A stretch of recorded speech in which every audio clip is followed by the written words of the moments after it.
Hello, good morning. चलिए, अपना एक क्वेश्चन बाकी था लाइफ साइकिल कॉस्टिंग का। ओके, तो अपन उस क्वेश्चन को सॉल्व करते हैं। देखें क्वेश्चन क्या था फटाफट। क्वेश्चन कह रहा था कि क्वेश्चन कह रहा था A and company contemplating whether to replace an existing machine or to spend on overhauling it। क्या वो पुरानी मशीन को रिप्लेस करे या उसको ओवरहॉलिंग करने में पैसा खर्च करे। ए एंड बी कंपनी को प्रेजेंट में कोई टैक्स नहीं देना होता है। The replacement machine cost is 90,000। अगर आज आप एक नई मशीन लाते हैं तो कितने पैसे की आती है? 90,000 रुपीज की आती है। And require maintenance of ₹10,000 at the end of every year for 8 years। At the end of every year for 8 years it would have a salvage value of 20,000। Salvage value कितने का था? साल्वेज वैल्यू था 20,000 का। Would be sold. Okay, the existing machine require increasing amount of maintenance each year and its salvage value falls each year as follows. ठीक है साहब, जो existing machine है उसमें हर साल मेंटेनेंस का अमाउंट बढ़ जाएगा और साल्वेज वैल्यू क्या होती जाएगी?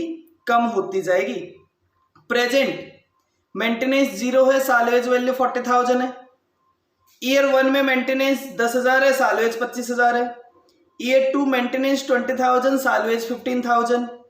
Year 3 maintenance 30,000, salvage 10,000 and year 4 40,000 and 0।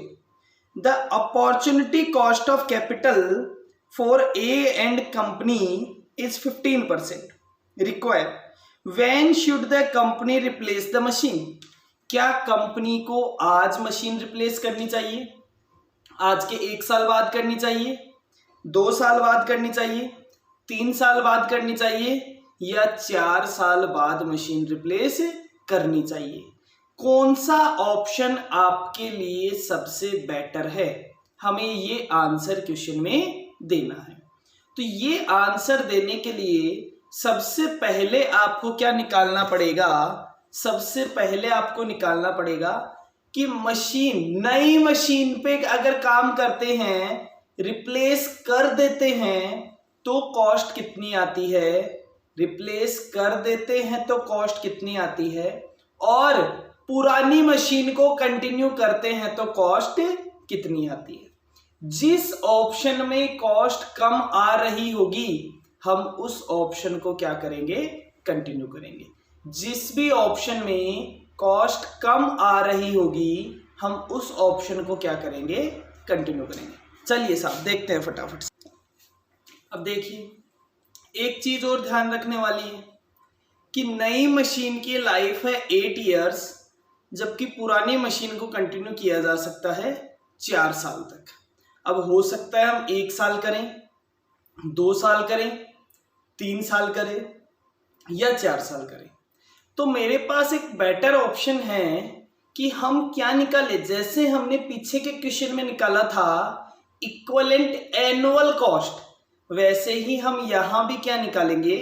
Equivalent annual cost. चलो स्टार्ट करते हैं। सबसे पहले calculation of equivalent annual cost of new machine। Calculation of equivalent annual cost of new machine। Done. इसमें हम सबसे पहले क्या लिखेंगे? Cost of machine. मशीन का कॉस्ट कितना था? मशीन का कॉस्ट है 90,000। Plus maintenance. मेंटेनेंस कितना लगेगा? मेंटेनेंस हमें क्वेश्चन ने बताया है कि इस मशीन पे 10,000 पर ईयर मेंटेनेंस लगेगा। तो 10,000 मल्टीप्लाइड बाय 8 ईयर्स का कुमुलेटिव फैक्टर, 8 ईयर्स का कुमुलेटिव फैक्टर 15% से 1 divided by 1.15, 1 2 3 4 5 6 7 8 4.4873 multiplied by 10,000, 44,873 minus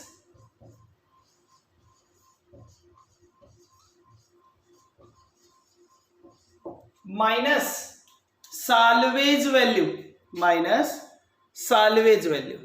salvage value कितनी मिलने वाली है इस मशीन की? 20,000। कौन से ईयर में जाके मिलेगी? 8th ईयर में। 3 4 5 6 7 8 .3269 multiplied by 20,000, 6538. This is your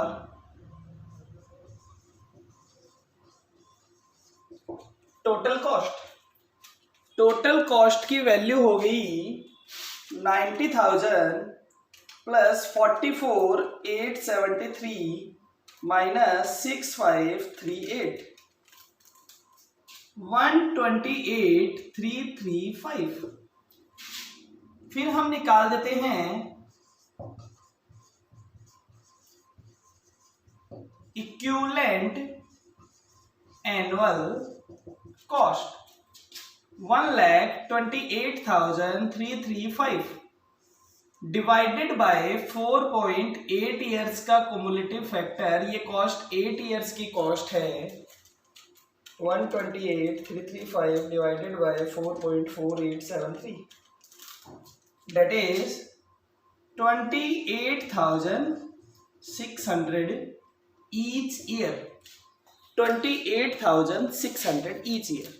तो अगर हम नई मशीन के साथ कंटिन्यू करते हैं तो हमारी हर साल की कॉस्ट कितनी होगी? 28,600। अब मैं कहता हूं अगर पहले साल पुरानी मशीन की कॉस्ट 28,600 से कम आती है तो हम पुरानी को कंटिन्यू करेंगे। पहले साल ज्यादा आ गई, हम देखेंगे क्या दूसरे साल पुरानी मशीन की कॉस्ट कम आती है क्या? अगर दूसरे साल, पहले साल का डिसीजन हो चुका है, फिर हम कहें दूसरे साल कम आती है क्या? सर दूसरे साल भी कम नहीं आई तो मैं दूसरे साल भी, अगर ज्यादा आ गई तो कोई दिक्कत नहीं है, चेंज कर देंगे। अगर दूसरे साल भी 28,600 से कम रहती है तो दूसरे साल में पुरानी को कंटिन्यू करेंगे। जिस टाइम पुरानी मशीन की कॉस्ट ज्यादा हो जाएगी हम उसी साल क्या कर देंगे? पुरानी मशीन को चेंज कर देंगे। Okay done. चलिए साहब करके देखते हैं बेटा।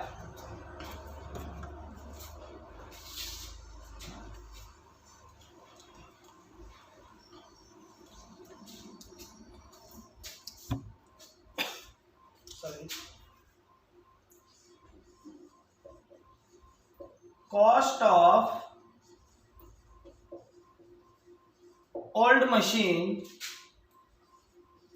if cost of old machine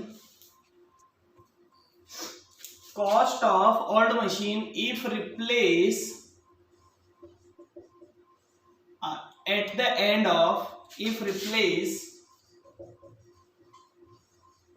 the end of year 1। ये क्या कहता है? कि साहब cost of old machine if replace eight the end of 1 year, मतलब हम पहले साल के एंड में, रिप्लेस करते हैं। एक बात बताओ बेटा, अगर आज रिप्लेस कर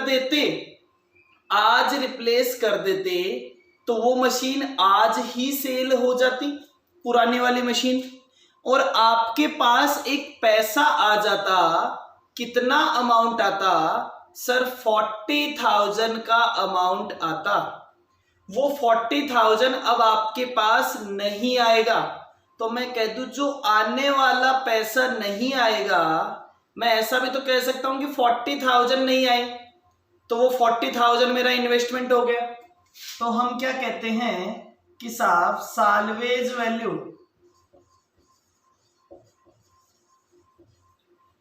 एट द बिगिनिंग, जो साल्वेज वैल्यू हमें अभी मिलने वाली थी अब हमें अभी नहीं मिल रही। कितनी वैल्यू नहीं मिल रही बेटा?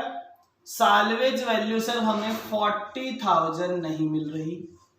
तो हमारा अभी का इन्वेस्टमेंट कितना हो गया? हमारा अभी का इन्वेस्टमेंट हो गया 40,000 रुपीज प्लस 1 साल का मेंटेनेंस,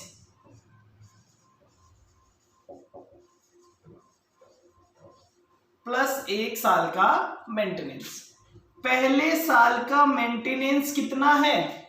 पहले साल का मेंटेनेंस है 10,000। ये पैसा चुकाना पड़ेगा 1 साल के बाद, तो 1 डिवाइडेड बाय 1.15, वैल्यू आ गई 0.8696, तो ये वैल्यू आ गई 8696। एक तो 40,000 जो आने वाले थे वो नहीं आएंगे, एक 8696 हमारे पास से लग जाएंगे, और लेस 1 साल बाद रिप्लेस करोगे तो साल के एंड में तो आपको मिलेंगे कितने पैसे मिलेंगे? 25,000। कितना पैसा मिलेगा? Salvage value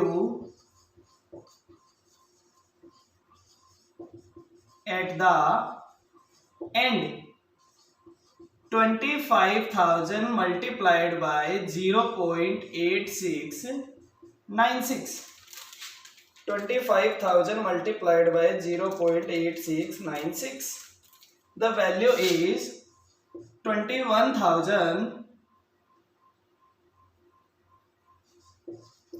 the value is 21,739, 21,740। Okay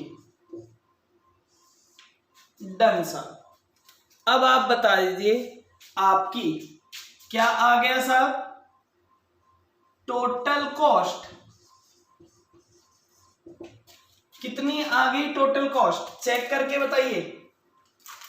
40,000 plus 8696 minus 21,740, सो 26,956।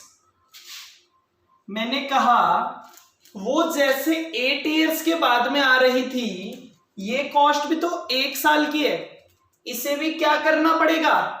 आज की वैल्यू पे लाना पड़ेगा।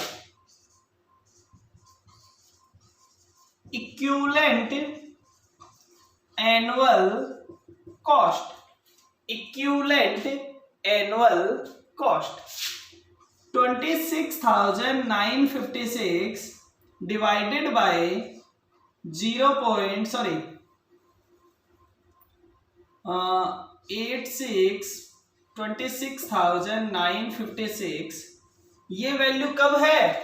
1 साल बाद। ये आज वैल्यू नहीं है, ये 1 साल बाद की वैल्यू है, इसे आज की वैल्यू पे लाना है। तो हमने क्या कहा, जब 1 साल बाद की वैल्यू पता लगानी होती है तो हम मल्टीप्लाई करते हैं, लेकिन आज की वैल्यू पता लगानी है तो हम इसे क्या करेंगे? डिवाइड करेंगे।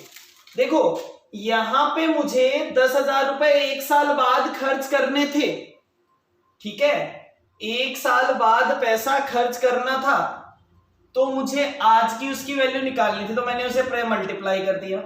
लेकिन ये पैसा मुझे 1 साल बाद मिलेगा, उसकी मुझे आज की वैल्यू निकालनी है, तो आज मुझे ज्यादा मिलेगा, ठीक है। That is 26,956 divided by 0.8696, the value is 31,000। The value is 31,000। दोबारा ध्यान से समझिए, मैं कहता हूं कि मेंटेनेंस 1 साल बाद पे करना था 10,000 रुपए, तो आज कितना पे करें 8696। लेकिन मैं कहता हूं कि साहब मुझे 26,956 की नेट टोटल कॉस्ट, ये कब की वैल्यूज में है, ये मैंने प्रेजेंट वैल्यू निकाल रखी है डिवाइड कर करके, तो फिर 1 साल की एक्चुअल कॉस्ट कितनी आएगी। जैसे पहले हमने 8 इयर्स के फैक्टर से डिवाइड किया था, वो 8 इयर्स का था, तो अब मैंने 1 साल के लिए 1 साल के फैक्टर से डिवाइड कर दिया। पहले मैंने जब क्वेश्चन सॉल्व किया था नई मशीन के लिए, तो वो 8 इयर्स की वैल्यू आई थी, तो हमने 8 इयर्स का कुमुलेटिव फैक्टर निकाला था। लेकिन अब कितने साल की वैल्यू है 1 साल की, तो हमने 1 साल के कुमुलेटिव फैक्टर से डिवाइड कर दिया। तो बताइए क्या आंसर थे इसके बाद। Machine should be replace at present. Machine should be replace at present. क्यों? क्योंकि 1 साल नई मशीन को कंटिन्यू करने की कॉस्ट आती है, 1 साल नई मशीन को कंटिन्यू करने की कॉस्ट आती है 28,600, जबकि 1 साल पुरानी मशीन को चलाने की कॉस्ट आती है 31,000। तो क्या ये बेटर है कि चेंज कर दिया जाए? Yes sir. सर एक बात बताओ, दूसरे साल का भी तो चेक करो। मैंने कहा बेटा क्वेश्चन क्या कह रहे हैं, दूसरे साल साल्वेज वैल्यू और कम हो जाएगी, दूसरे साल साल्वेज वैल्यू और कम हो जाएगी, मेंटेनेंस कॉस्ट और ज्यादा बढ़ जाएगी। तो क्या कॉस्ट कम आएगी या ज्यादा आएगी? कॉस्ट तो सर और भी ज्यादा आएगी। कॉस्ट क्या आएगी? और भी ज्यादा आएगी। और जब कॉस्ट और भी ज्यादा आएगी, और हम तो पहले साल ही डिसीजन ले चुके हैं कि मशीन को चेंज कर देंगे, तो देखिए वैसे तो पहले साल पुरानी नई मशीन का निकालने के बाद और इसका पहले साल का निकालने के बाद आपको आगे इस क्वेश्चन का सॉल्यूशन करने की जरूरत नहीं होती, ठीक है। हम लिख देंगे, एक नोट लिख देंगे, since that salvage value in future years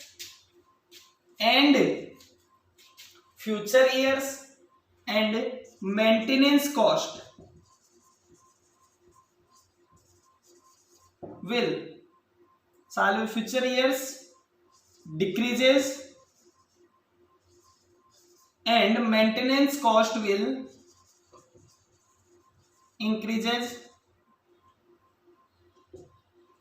then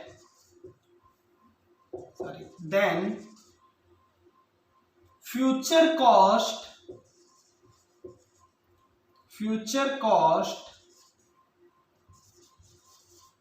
will also be more than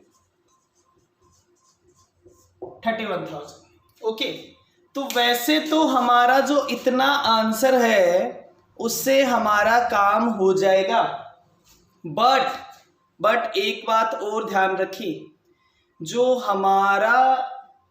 हमारा एग्जाम है, जो हमारा इंस्टीट्यूट है, उसने 2nd ईयर, 3rd ईयर और 4 ईयर भी कैलकुलेट करके बता रखा है। जो सॉल्यूशन दिया हुआ है हमारी बुक में, वैसे तो इतने सॉल्यूशन से हमारा आंसर हो जाता है, क्योंकि अगर आप पहले साल चेंज कर दोगे तो फिर दूसरे साल के डिसीजन, दूसरे साल कोई फर्क ही नहीं पड़ता कि आप चेंज करो या नहीं करो, आपको दूसरे साल के डिसीजन पे जाने की जरूरत ही नहीं है। लेकिन फिर भी आप चाहो तो सॉल्यूशन की तरह, क्योंकि हमारा इतना ही पार्ट है, सेम कैलकुलेशंस आपको करते जाना है बार बार, तो हम सेकेंड ईयर, थर्ड ईयर और 4 ईयर की भी कैलकुलेशन करके उनको बता देते हैं। जैसे आपने एग्जैक्टली फर्स्ट ईयर की कैलकुलेशन की है, सेम वैसे ही केवल और केवल एक सेकेंड ईयर की कैलकुलेशन भी आपको करनी है। केवल और केवल एक साल। ये साल स्टार्ट कहां से होगा? सेकेंड ईयर के बिगिनिंग से, क्योंकि पहले साल का डिसीजन तो हो चुका है। अब हम दूसरे साल की बात करते हैं। तो दूसरे साल के बिगिनिंग में सालवेज वैल्यू कितनी थी? 25,000। दूसरे साल जाके बेटा मेंटेनेंस कितना हो गया था? 20,000। तो ये वैल्यू कितनी आ जाएगी? 20,000 मल्टीप्लाइड बाय 0.8696, 17,392। ये मान के कर रहा है कि सर मान लो आपका डिसीजन ऐसा होता कि आप पहले साल चेंज नहीं कर रहे होते, मान लो ये पहले साल वाला अमाउंट 31,000 से कम आया होता, केवल इसलिए मैं आपको सॉल्यूशन करके बता रहा हूं, ये 31,000 जो है वो 28,600 से कम आया होता तो हम क्या करते? 31,600 से कम आया होता तो हम क्या करते? ठीक है, चलिए फिर साल्वेज वैल्यू कितनी हो जाती? सर साल्वेज वैल्यू हो जाती सेकेंड ईयर के एंड में 15,000। सर इसमें आप एक ही साल का फैक्टर क्यों ले रहे हो? क्योंकि मैं फर्स्ट ईयर के बाद में, पहला साल एंड होने के बाद में सेकेंड ईयर की कैलकुलेशन कर रहा हूं। 15,000 मल्टीप्लाइड बाय 0.8696, 13,044, 25,000 प्लस 17,392 माइनस 13,044, ये वैल्यू आ गई 29,348, 29,348 divided by 0.8696,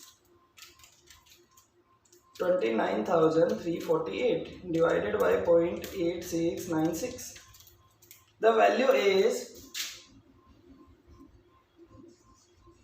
33,749. It is also more than. It is also. तो जैसे मैंने कहा कि ये कॉन्टिन्यूसली क्या होती जाएगी? इंक्रीज होती जाएगी। ये अमाउंट कॉन्टिन्यूसली क्या होती जाएगी? इंक्रीज होती जाएगी। इसलिए लेकिन आपका सॉल्यूशन तो केवल पहले पॉइंट पे ही खत्म हो गया था। आपका सॉल्यूशन तो पहले पॉइंट पे ही खत्म हो गया था। अगर आपको तीसरे साल का भी निकालना हो तो सर हम यहां 15,000 से स्टार्ट कर देंगे। सर हम यहां 15,000 से स्टार्ट कर देंगे। मेंटेनेंस कॉस्ट हो जाएगी 30,000,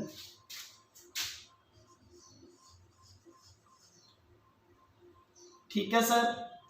फिर ये क्या हो जाएगा बेटा? 30,000 के बाद 0.8696, 30,000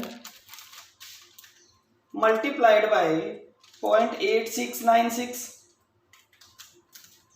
26,088, साल्वेज वैल्यू कितनी हो जाएगी 10,000,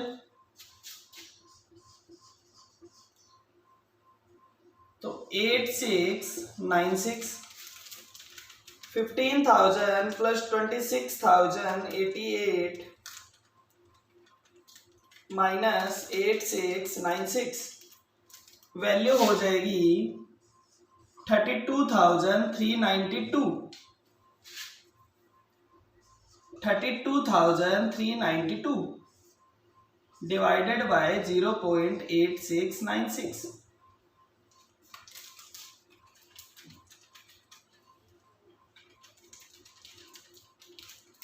तो वैल्यू इज 37,250। तो this is always increasing. Sir आप ये बार बार एक ही साल के लिए क्यों कैलकुलेट कर रहे हो? हाँ बेटा देखो, मैं डिसीजन लूंगा पहले साल। अब मैंने इसीलिए आपको कहा कि यहां मुझे दूसरा और तीसरा करने की जरूरत ही नहीं थी, क्योंकि पहले साल ही मशीन रिप्लेस हो गई थी। अगर पहले साल रिप्लेस नहीं होती तो मैं दूसरे साल के लिए, पहला साल तक तो पता पुरानी चलानी है, पहले साल के एंड में जाके सोचेंगे कि साहब दूसरे साल में चेंज करनी है क्या। दूसरे साल तो वापस कौन सा साल बचा? एक साल। फिर तीसरे साल जाके सोचेंगे, फिर चौथे साल जाके सोचेंगे। ओके, तो हमेशा ये calculation one year by one ही चलती चली जाती है। आपको हर साल का डेटा दे रखा है, तो हम हर साल के डेटा के लिए कैलकुलेट करेंगे। ईयर 4 में क्या? ईयर 4 में 10,000, साल्वेज वैल्यू सॉरी मेंटेनेंस बढ़ के कितना हो जाएगा? मेंटेनेंस का अमाउंट हो जाएगा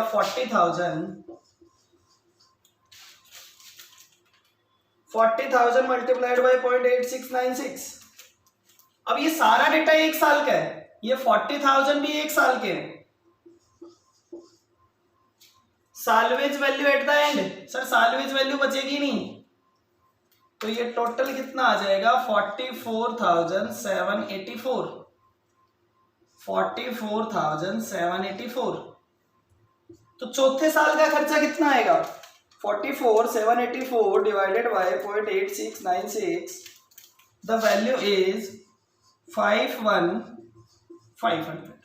ओके, तो हमेशा इसलिए हम कहते हैं कि जो मशीन पहले साल ही चेंज हो गई, आगे जाके अगर, इसीलिए हमने आंसर क्या लिख दिया था, ये केवल मैंने आपको करके समझाया है। अगर इस क्वेश्चन में आप इसको सॉल्व नहीं भी करते हैं आगे तो कोई फर्क नहीं पड़ेगा। आप सिंपली आंसर लिखेंगे कि साहब पुरानी मशीन की क्या सिचुएशन थी, नई मशीन की क्या सिचुएशन है, और देर आफ्टर आप आगे सॉल्व करके बता देंगे। अगर आप करना चाहें, आपके पास टाइम हो तो आप करके बता दें, अदरवाइज आप इसे कॉलमनार फॉर्म में करके बता दें। लेकिन अगर आप सीधे सीधे 3 लाइन लिखनी है, समय हो तो कर दे। मैंने आपको समझा दिया, अगर पहले साल ज्यादा होता, ये वाला अमाउंट जो मेरा 31,000 आया, अगर वो 28,600 से कम आ रहा होता तो हमारा डिसीजन क्या होता? पहले साल पुरानी मशीन, फिर हम देखते क्या दूसरे साल रिप्लेस करेंगे, तो दूसरे साल का अमाउंट देखते। अगर दूसरे साल का 33,750 भी कम आया होता तो दूसरे साल भी पुरानी मशीन, फिर तीसरे साल भी पुरानी मशीन। लेकिन जिस साल ज्यादा आ गया उसी साल के शुरू में उसे क्या कर देंगे? रिप्लेस कर देंगे। तो हमने यहां भी क्या बोला कि साहब machine should be replace at present. At present means at the beginning of year 1। Done? Okay, bye bye.